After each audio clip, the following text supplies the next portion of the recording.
et bienvenue sur ce nouvel épisode du podcast Humactualité. Aujourd'hui, vous allez écouter un épisode autour du street art. Aujourd'hui, le graffiti est considéré en partie comme de la pollution visuelle et du vandalisme, quelque chose qui dérange et qui ne devrait pas se retrouver sur le lieu où il se trouve. Pourtant, certains chercheurs montrent que ces graffitis sont de multiples témoignages poignants de l'histoire. En effet, ceux-ci s'inscrivent dans une histoire collective, à travers un message personnel, et ils se situent dans des lieux publics ou privés.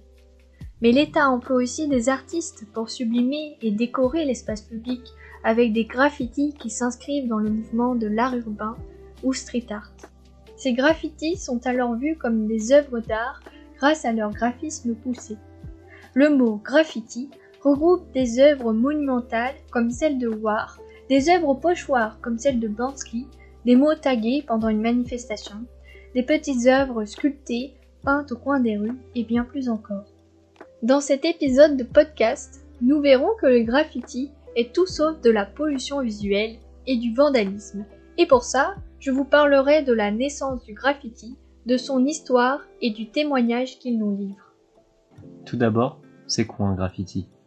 Dans l'ouvrage Sur les murs, histoire de graffiti, les auteurs définissent le graffiti comme un terme polysémique qui a eu autant de définitions que d'endroits où il s'est exprimé.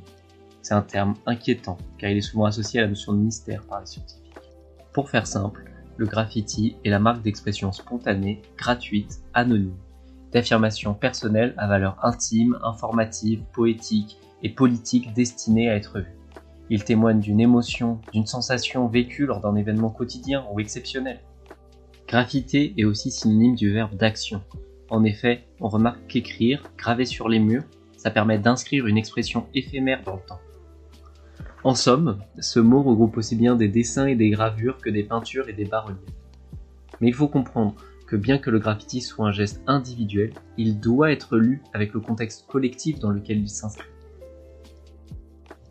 Contrairement à ce qu'on peut penser, le graffiti n'est pas une tendance récente, parce que des graffitis apparaissent dès le Paléolithique supérieur. Ce sont les peintures rupestres et pariétales qui se situent aussi bien en extérieur qu'en intérieur. Elles sont associées au graffiti car elles sont une manifestation spontanée et gratuite exprimée sur le support de roche. Par exemple, on peut voir dans les grottes de Lascaux des empreintes de mains qui sont un style de graffiti, et où les mains peuvent être utilisées comme un pochoir. Elles peuvent représenter une affirmation de la personnalité de l'individu. Ces graffitis servaient à signifier la présence de tribus dans ces espaces et rendaient compte des multiples aspects de la vie quotidienne des chasseurs-cueilleurs agriculteurs. En Égypte, le graffiti s'exprimait beaucoup dans le cadre religieux. De nombreux graffitis visuels taillés directement sur les murs des temples exprimaient la grandeur et la gloire des divinités. L'apparition de l'écriture a permis quant à elle le développement des graffitis textuels, notamment utilisés par les scribes sur des tables d'argile ou des papyrus. Les graffitis sont toujours présents pendant l'Antiquité gréco-romaine, notamment par le témoignage d'une multitude de graffitis retrouvés à Pompéi. Ils ont alors une importance dans le fonctionnement politique et social de la société romaine.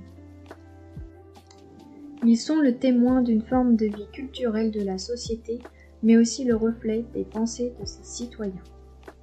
En se baladant sur le forum de Pompéi, les citoyens de l'époque pouvaient par exemple lire « J'espère que vos hémorroïdes se frotteront et qu'ils seront de plus en plus douloureux » ou « Je n'arrive pas à croire que ces murs soient toujours debout et qu'ils ne se soient pas écroulés sous le poids de toutes les pensées ennuyeuses de tous ces écrivains ennuyeux qui ont laissé leurs traces. »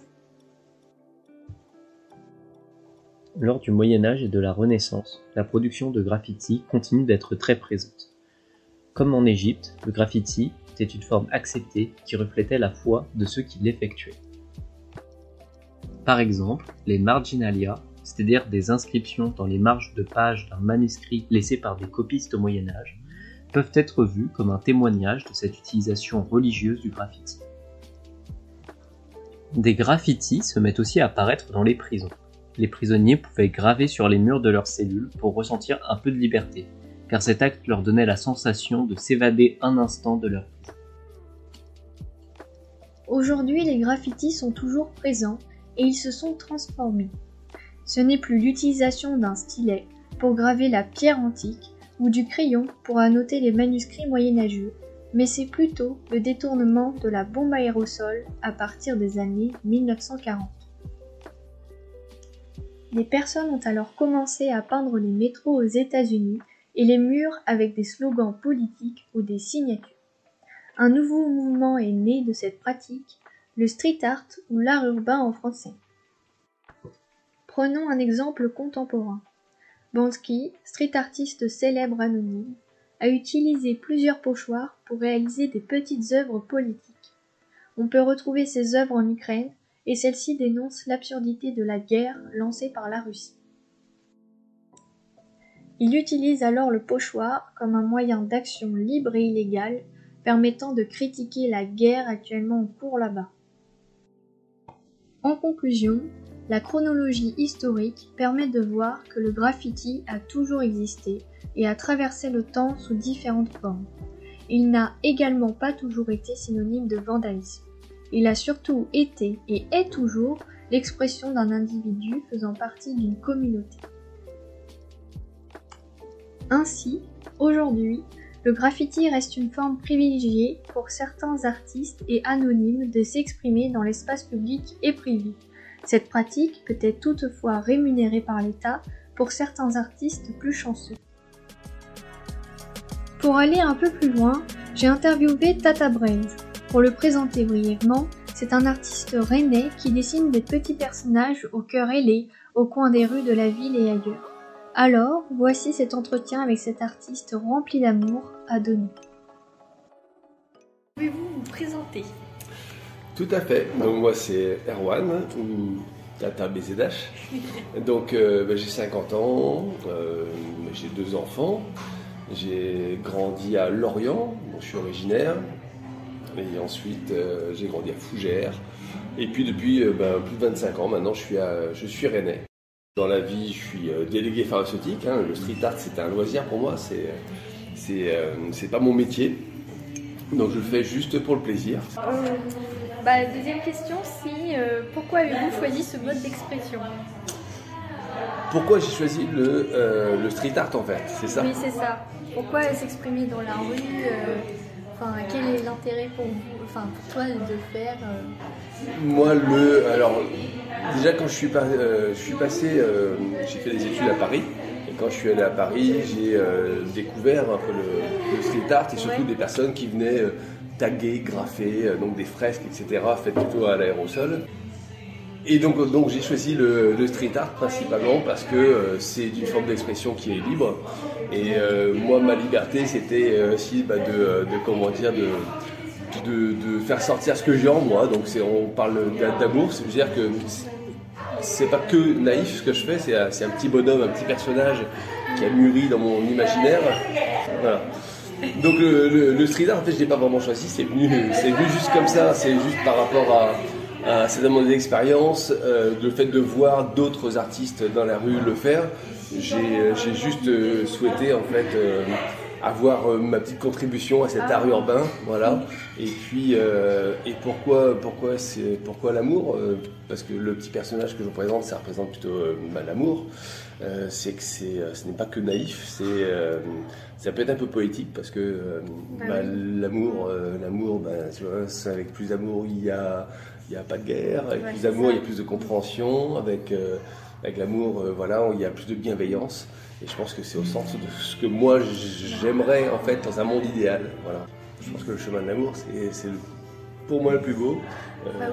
L'amour au quotidien, ça va être avec les enfants, ça va être avec ma chérie, et je trouve ça beau quoi. Voilà. Donc c'est pour ça que j'ai souhaité relayer ce que j'avais en moi de cette manière. Comment choisissez-vous les lieux où vous mettez vos œuvres ? C'est tout à fait aléatoire. Tout à fait aléatoire. Il n'y a pas de. Et puis c'est aussi un petit peu. Au dernier moment, j'ai des posca où j'ai créé une œuvre que j'ai dans mon coffre. Et puis ça va me prendre comme ça. C'est-à-dire que tiens, j'ai l'endroit est sympa, j'ai des Posca, je vais me faire un petit tata, j'appelle ça comme ça. Ou alors je dis tiens, l'endroit est approprié, là j'en ai vu un justement juste à côté ici, approprié pour coller une de mes œuvres en hauteur, pour éviter qu'elle soit volée ou détériorée en tout cas. Idéalement je veux que les œuvres, je fais pas ça dans des usines désaffectées. Je veux que ce soit vu et que ça puisse interpeller, que ça puisse faire sourire,